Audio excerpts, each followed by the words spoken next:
Hello, hello, hello, coaches and leaders. I am joined by a very good friend and colleague of mine, Mia Pumo. She joined me a bunch of episodes ago. If any of you have listened to the Resistance series, she was my resistance friend, where we unpacked all the different levels of resistance together. That was so much fun to do with you. That's probably over a year ago now. Wow. I'm excited to have you back today because we are going to talk about feedback. And something I know about you, Mia, is that you lead sessions of teaching coaches and leaders about feedback. And I wanted to hear your beautiful expertise and just have a really great conversation about what we can do when people resist our feedback, when we struggle receiving feedback, all of that. So before we jump in, I wanted to welcome you back to the show. Thank you so much. I'm so excited to be back with you. I can't believe it's been that long, but I I think you're right, know. it has. But yeah, we're talking about one of my favorite topics today, which a lot of people find really strange. Like feedback is one of your favorite topics, but it's something that I found that people really need so much support around. And I think we can do such a better job of giving feedback. Yes. So I'm excited to dive into this topic with you today. I love it. That's funny. It makes you think like resistance is absolutely one of my favorite topics. And people are like, really? I know. That's the thing you love? And I'm like, yeah, I just love Yeah. it. We geek Okay. out on these things. Yeah, we do. So before we jump in, I just would love you to briefly share what's been your journey in education and what do you do now? Yeah, so I was an elementary school teacher for many years, 17 years, and then got into coaching. I was an administrator. And when I found coaching, though, I really just fell in love with that whole idea and that space of supporting people in the way coaches can do. So I became an instructional coach and then started developing a program to train instructional coaches, which is basically where I've landed, just working with developing instructional coaches and helping leaders to create systems and cultures that support effective coaching. Mhm. I love that. I love your beautiful knowledge. We've known each other for years now, and you and I share ideas. We brainstorm how we can better impact people. I love it. So, let's dive right in. We are going to be talking about how, like how we can receive feedback better and how we can help others receive feedback better, right? So we can grow from it because we all know feedback is here to help us grow. But sometimes I know when I receive feedback, sometimes it hurts. Sometimes I have like an emotional reaction to it, right? And I operate under a growth mindset. Like I know all the things about why feedback helps me, Mhm. but still sometimes there's this reaction that feels like I kind of can't help it. And so you turned me on to this book called Thanks for the Feedback. I'm going to show everyone watching on YouTube. You can see it right here. It is a wonderful book and it unpacks that we have three feedback triggers that cause us to have these reactions to feedback. So I first want to talk about that, right? We always, and everyone listening knows, like I am about like coaches and leaders. We need to do the work first, and we need to be self aware. So right, so we're gonna look at when do we have a hard time receiving feedback, and so we can think about within the job. Is it when my boss gives me feedback? I have an emotional reaction when my mother-in-law gives me feedback. I have an emotional reaction when it's in this very specific when I get feedback about how I run meetings. So really looking at when do I have trouble receiving feedback from others, right? So that's the thing we're looking at. So the three feedback triggers are truth triggers, relationship triggers, and identity triggers. So we're going to talk briefly about each one of them. So the first one I want to talk about are truth triggers. And these are set off by the substance of the feedback itself. It's somehow off, like the feedback's off, unhelpful, or simply untrue. So Mia, you talked before about this with me. Uh like us as coaches, we can actually cause someone to have a truth trigger, right? Absolutely. Yes. Yeah. So it really depends on I call it the conversation before the conversation. Have you had a conversation about the way you're going to give feedback or what you're going to be looking for or what are the goals that we're working on together here that you want feedback on? And so many times that conversation does not take place. As coaches, sometimes we just get thrown in or we just dive right into like, oh, now I have to give feedback. So let me get good at giving feedback. But you said something that is so key, and that is when we get better at receiving feedback, we grow ourselves, but we Mhm, also get a lot better at giving feedback and having meaningful feedback conversations. So if we're just going in there and giving feedback and people really aren't expecting the feedback that we're about to give, mhm. and there's a mismatch between what they're expecting and what they're receiving, Yeah, then it can certainly trigger some of those things because even though the feedback may be on target, it may be yeah. true, it will be unhelpful if it's in an environment where the person is not ready to receive it. Yeah, exactly. I wanna read something that the, author wrote on this book. I just thought it made me chuckle when I read it. They said, gosh, it's 2 authors. They said, "Yes, we did ask for feedback, and no, we did not ask for whatever it is they just offered us." Yeah. And that's a truth trigger, right? So it's why they're not expecting the feedback that we're receiving, or it's unhelpful, like it doesn't feel relevant, even if the person giving it does think it's relevant, right? We want to be careful not to get stuck in our shoulds. Like I think it's relevant and you should think it's relevant, right? That we want to be aware like maybe that person doesn't think it's helpful, right? So I love what you said, having that conversation before the conversation, really aligning this is what I'm looking for or I'm thinking like observations, right? But any kind of feedback, right? Aligning what I'm actually going to give feedback on before it happens. Right, because a lot of people will say, "Sure, I'm open to feedback. Yes, come and watch me and give me feedback." Mhm, But A, do they really mean that? And mhm, B, like, then what type of feedback are we talking about? mhm, So they might first appear to be open to it, mhm, but if you haven't determined exactly what you're working toward and exactly what type of feedback you're going to be giving and receiving, then mhm. yeah, it can be one of those truth triggers and the conversation can go sideways really quickly. Yep, exactly. And there's more to learn about this. Check out the book. They talk about the 3 forms of feedback, appreciation, coaching, and evaluation. So check it out. I'll have a free download as well with the summary of these points as well in the show notes. The next trigger I want to talk about is relationship Mm. triggers. Okay. So this really has to do with the authors say, I can't hear this feedback from you. So it's not necessarily about the substance of the feedback, it's who is giving the feedback. And so the authors say our perception of feedback is inevitably influenced and sometimes tainted by who is giving it to us. What Yeah, do you say that's about so that? true. So think about it. Think about somebody you've worked for in the past, and this is what I Mhm, have people do in my sessions.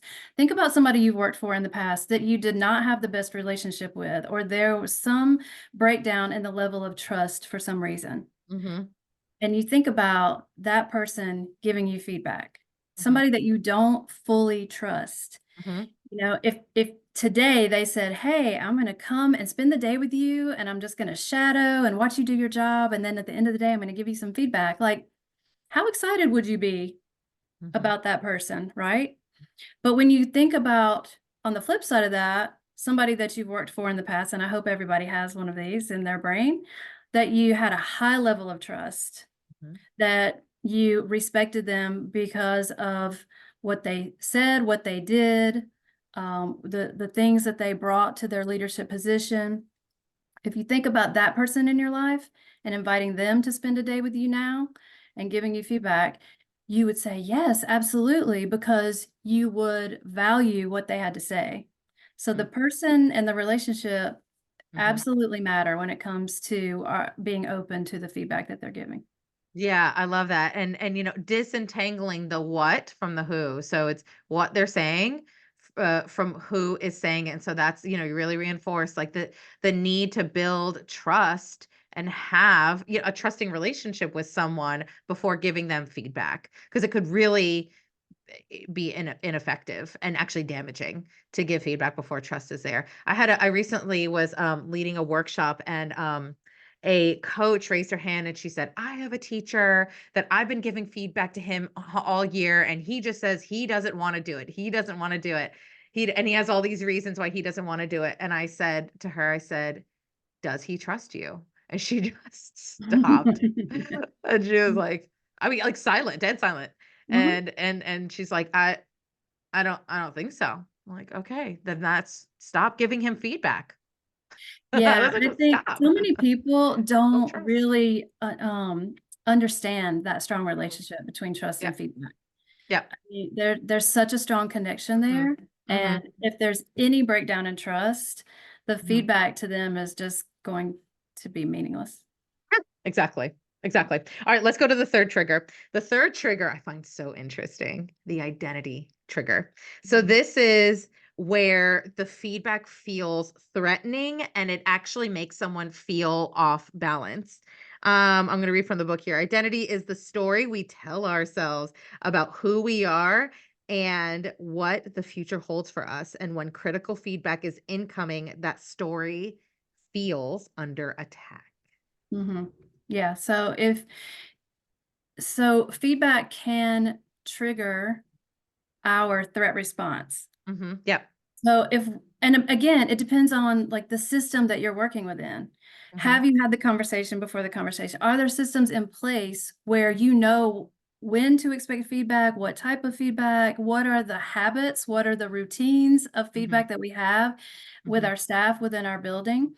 And if those are not in place, then when you do get feedback, you might wonder what the person thinks about you, or do they think Mhm. I'm terrible at my job, or does this mean I may not have a job in the future? So these perceived threats will trigger that response where you Mhm. can absolutely identify with the fact that you may be unstable Mhm. in terms of your employment.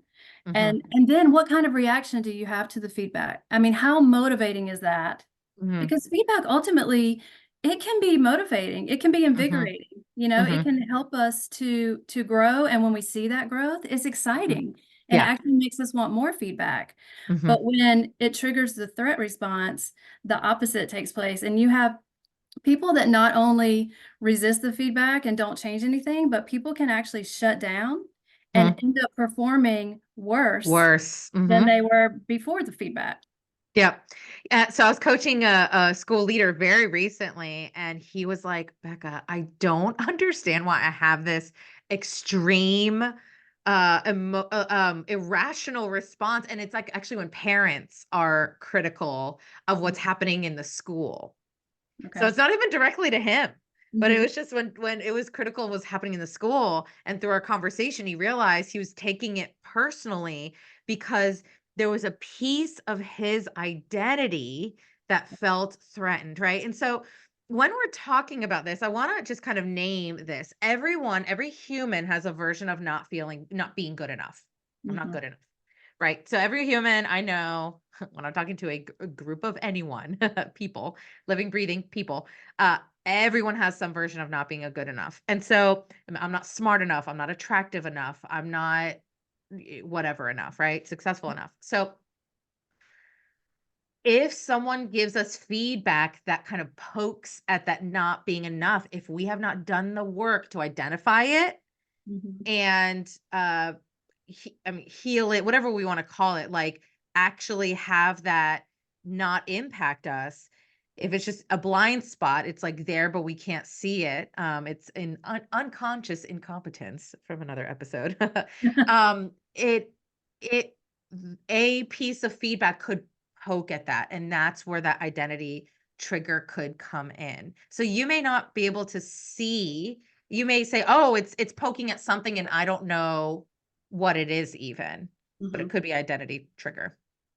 Yes, and something that Sheila Heen says, she's one of the authors of the book, her and Doug Stone wrote this book, and something she says is that feedback actually falls on the intersection of two of our basic human needs. And one is that need to belong, and to be Mhm. accepted as we are. But the Mhm. other is that need to grow. Mhm. Learning and growing, learning a new skill, learning, new things is what keeps us alive. It makes us feel vital. So those two things, there can be some tension between those two things, she says, and feedback actually, you need to give feedback in a way that reminds people that I accept you where you are Mhm. today. Like Mhm. this is to help you grow, but you're totally fine where you are. And you have that sense of belonging and value. But then also, let's get better. Let's keep growing together. Let's learn something new. Let's try something new. So, balancing those Mhm. two human needs in a Mhm. way that doesn't trigger a threat response or poke at someone's identity, it's very complex work. Mhm. I love that you said that. That's like, I just, it's funny. I've read the book, but I Well, like kind of forgot that that was a thing. Sheila said it.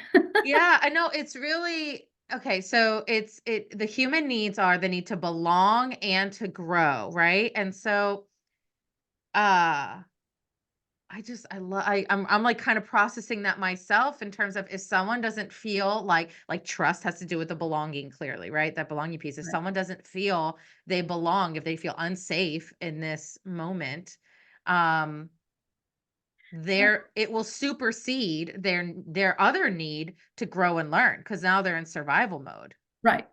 Absolutely.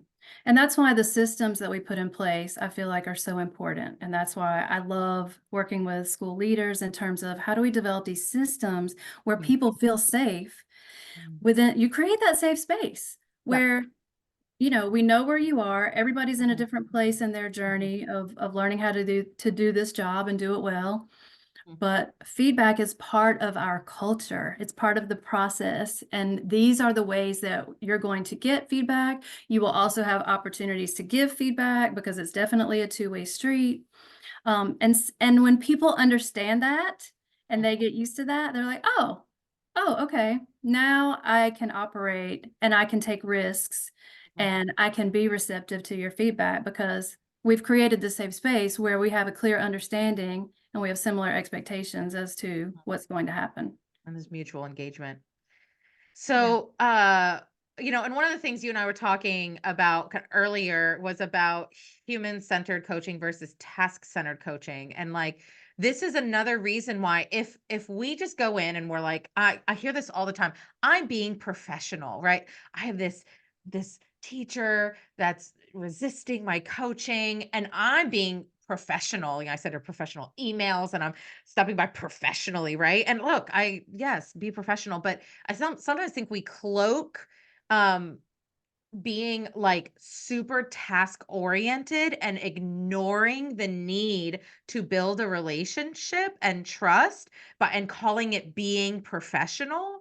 And that's just not. And so like we need to include people's humanity and our own humanity within the conversation. This is not therapy. This is acknowledging you have a human brain, I have a human brain, Yeah. and it has emotional responses to things. And if we do not intentionally build a situation or not build, create a situation that actually supports the smart part of our brain, the prefrontal cortex, right here. If we don't do that, it as much as we want to be professional and just kind of skip to the task and go around someone's humanity and not through it, we might experience resistance. So that moves me into the next piece that I really wanted to hear you talk about, which is why do folks resist feedback and what do we do about it? Yeah, so I have a great story connected with what you just said and definitely connects with why people resist feedback because people want to take the emotions out of the feedback conversations and they call that being professional. Mhm. Yeah. So I've heard that so many times like take your emotions out of it or don't take this personally. That's not possible. No, it's It not. it is personal, especially for educators, like, this Mhm, is our mhm, life, right? mhm, So, it is part of our identity, so we have to be really careful in the way we do that, and just knowing that you can't take the emotions out of it. So, acknowledge, and one piece, that a lot of people skip is the reflection piece. mhm, So, mhm, At the end of all your feedback conversations, take time to reflect. Ask the Mhm. person for feedback on the way you gave them feedback. And it Yes. can just open up so many doors and again, create that safe space. So Mhm. I've heard people say, like, I don't have time. They call it the fluff. You call it being professional. Some people call it fluff, like the relationship building piece. Mhm, They mhm, don't want to take the time to do that mhm, because we have to get our test scores up, or we have mhm, to, we have to increase attendance, or we have to increase our graduation rate, whatever those things are that we're being pressured, that mhm, we're all being pressured to improve. Those are the tasks that mhm, we focus on, and you're right, we take the humanity out of it. So I was mhm, working with a coach who was learning how to be a coach, and she said that. She's like, "I don't have time to get to know these mhm, people, mhm. and we've got to get test scores up, and I just want to go in, watch their lesson, tell them what to fix, and move on." I said, "Okay, let me know how that works for you." And, ultimately, it did not work out so well. So she's like, "All right, I'll try it." She just started doing little things, and it doesn't take, you don't have to change everything that you're doing, but she would just go by in the morning, say, "Hey, how you doing? Just checking on you. Do you need anything?" Got to know a little bit about the person, how's your family? Just did not take much. But it completely turned things around where they were more open to her coming into the classroom, the conversations got better, and they were able to talk more deeply about instruction. It really did, just that little tweak changed everything. So, I think to get back to your original question, feedback is difficult because most of us have not created the systems and the structures to make it a safe, interactive conversation, and we we end up well, we brace ourselves. So I think we do another activity called feedback nightmares, where everybody tells a story where they either gave or received feedback and it was terrible, it didn't go well. I've never met one person who doesn't have a feedback nightmare story. Not one, and I've done this with thousands of people. So I think that's the reason, is because we all have a situation where either we weren't ready for it, we weren't in the right emotional state of mind, or it was, given terribly and it went awry. And so we brace ourselves now. So anytime anybody mentions feedback, we're automatically putting up resistance. Like, it just happens because we haven't been trained in how to give and receive feedback well. And again, we haven't been put into a safe system where feedback is just part of what we do and it's how we all grow. Yeah, it is. It's yeah, exactly. I don't know. I just I don't feel like I need to add anything else. I think that's like so spot on.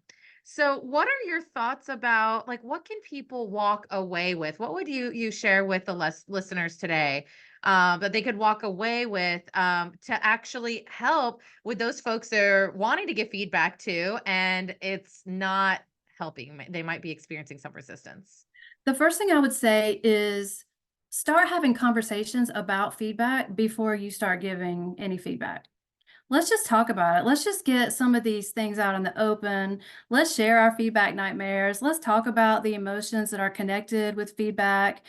When you share some of the stories of things you've been through, you can identify what went wrong so you can avoid those in the future.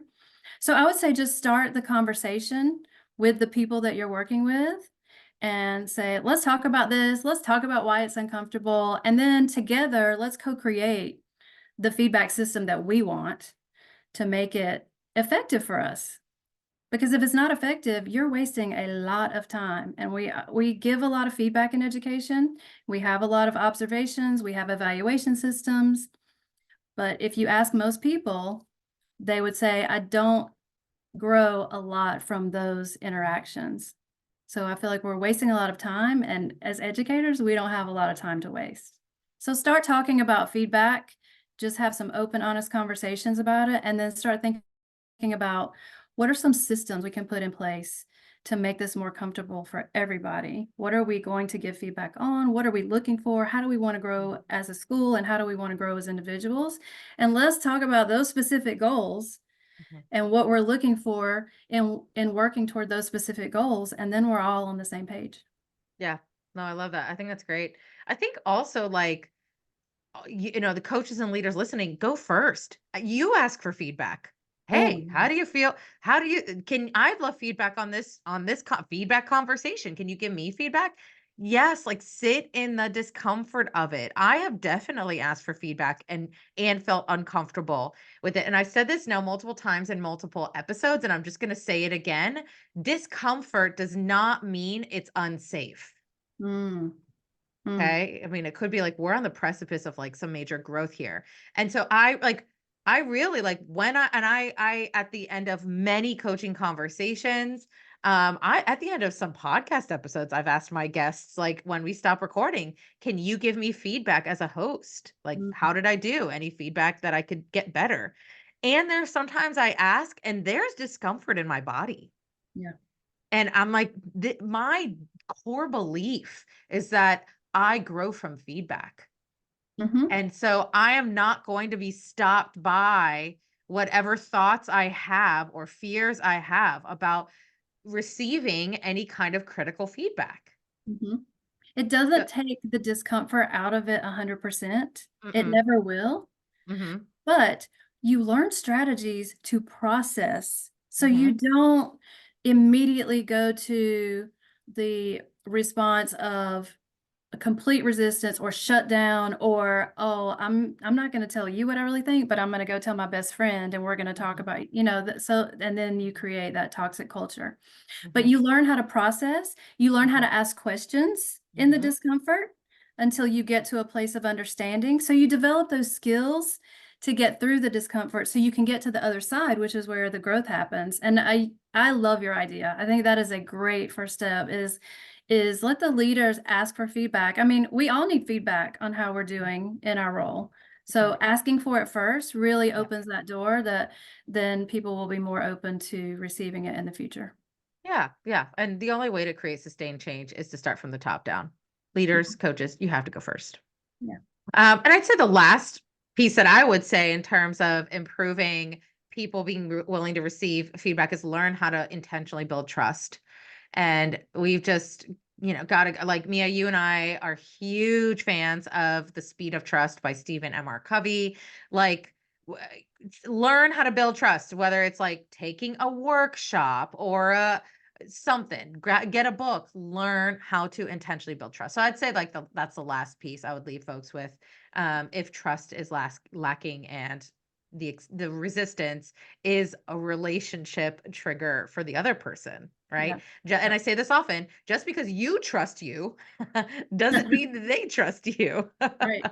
Right. And again, like bring it up, talk about trust. A lot of people don't talk about it. So start those Mhm, conversations as well. Trust mhm. is the foundation. It is. So if you can build that, Mhm. feedback will get better, but everything else will get better too. Yes, exactly. This is so much fun. So, Mia, can you let everyone know where can they find out more about you, contact you, and more about what you do? Yes, so you can go to eddirection.org, which is our website, and my contact information is there. You can also, I want to tell everybody about our conference coming up, which is Coach Fest, which will be Hmm. September 19th and 20th in Charlotte, North Carolina. So there is a Coach Fest site. If you Google that, it should come Hmm. up. So yeah, Yay! that's And I'll be presenting that during that conference. So I'm so excited. And it's in where I live, Charlotte, North Carolina. So it'll be in my home place. So awesome. Thank you so much for coming on the show today, sharing all of your beautiful expertise around feedback. I know I certainly learned from you when we have conversations about it as well. thank you. I always learn from you too. That's what a great coaching conversation is to me, is we learn from each other Exactly. Every coach needs a coach. for sure.